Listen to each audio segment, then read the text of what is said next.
fear is so 2018, right? I think that the first thing to really remember is a lot of boards and a lot of C-suites are not interested in being motivated by fear.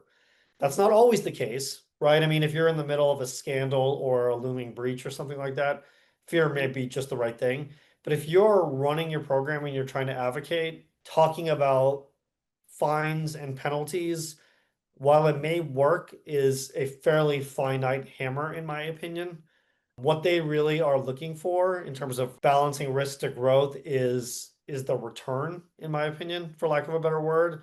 What happens if you don't do a thing, right? Like let me use a pretty simple and actually true example. In 2020, when Privacy Shield fell, I think all of us who were in the privacy field, exhausted by GDPR, exhausted by CCPA, got this bomb dropped on us, figuratively. Tim, you too, right? Like all of a sudden Privacy Shield collapsed. What does this mean, right? And all of a sudden, again, for those of you who remember, the European Data Protection Board issued its comprehensive but fairly scary, supplemental measures guidelines. And many people were left with this, well, how do I transfer information across borders now? There's all these challenges, there's all these problems. And I think for many folks in the industry, it kind of set them up into a little bit of a tailspin. And I had this really remarkable learning moment myself. And then Tim, I'd love to hear from you, like kind of, what a similar example. But basically, I came up with all these different things that I thought we needed to do at GoTo. We needed to get a privacy certification, we needed to add end-to-end encryption, so on and so on and so on. And again, if you remember the EDPB guidelines, like those things are all in there. They talk about end-to-end encryption or user managed keys or privacy certifications as different things you can do that are supplemental measures to allow transfers of borders. I came up with a list and I remember presenting it to our general counsel because I was deputy GC, our CIO, our CISO, and our CEO. And it was this list of 6 things, right? I'm like, we got to do these things.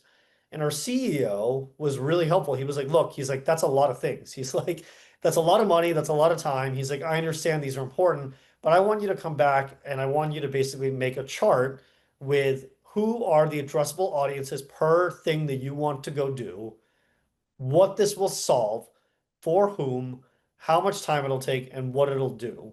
And that's exactly what I did. So like literally I had a list of like, we can do this. We can have a, government access policy that's fairly low ROI, fairly high return, sorry, fairly high ROI, fairly low effort. We can go get a privacy certification. By the way, we did get trustees enterprise privacy certification, but that's not a plug for TrustArc. But I had this list of things, and that's exactly what I had to go do, which is, look, there are problems, right? We had customers at that time who were saying, what am I supposed to do? How do I transfer data? I want to transfer impact assessment, et cetera, et cetera, et cetera. And I had to think about, this is a problem. This is adding friction to the pipeline. This is adding friction to renewals. And here are the potential things that we have to do. And here are the negatives if we don't do them. And lastly, here are the expected outcomes and solutions for each of these potential initiatives. So I think it's really about thinking about what is the addressable audience you're trying to solve when you're asking the C-suite or boardroom to do something? What is the risk if they don't do it? What are the actual harms?